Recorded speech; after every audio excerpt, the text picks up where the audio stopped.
I want you to meet Harold. Harold is a friend of ours who is quite large. I see him probably about 3 times the size. Fun fact, if you have a fear of spiders, you see them a different size. I don't know if I can get Harold to move. Harold is sleeping. Come on, Harold. Wakey, wakey, Mr. Alex.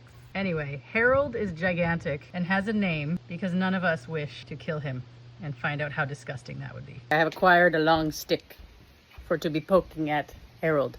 Ugh, there he is. Oh my gosh. This is just the worst. Ah! Ooh! Ooh! There he goes. I hate him. Oh, his web is really hard. He's like, why, thank you. Look how hairy his butt is. Oh my gosh. I'm so scared. Come on, Harold. Hey, Harold. Ah!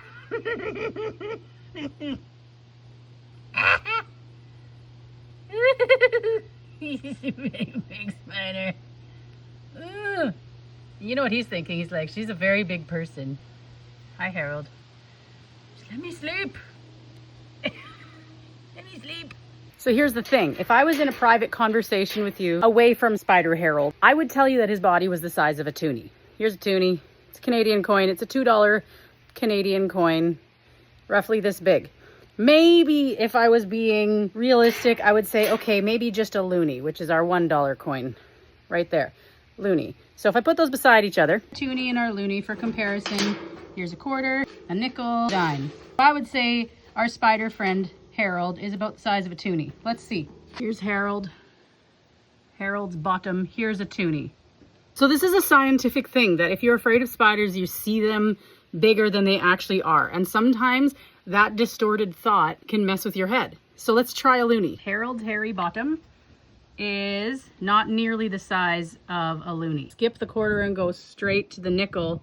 Harold's body is not even the size of a nickel. I'm trying to get, the problem is the nickel is farther out and I don't want to get so close to Harold.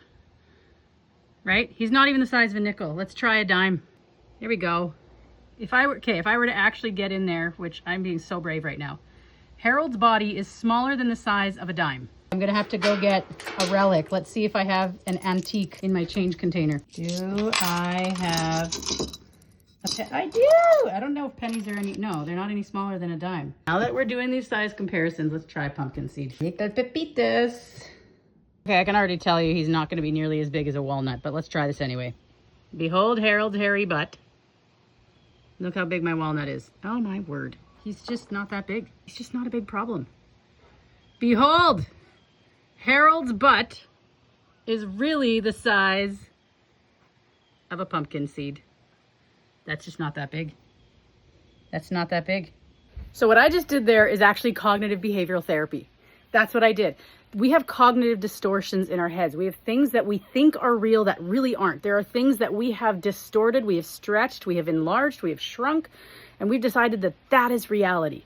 That's what I did with that spider. I was telling myself Harold's hairy butt was the size of a toonie, when in reality it was the size of a pumpkin seed.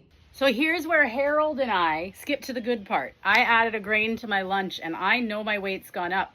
If I think Harold is like 8 times the size he is, how do you think my body dysmorphia is? How do you think that's going?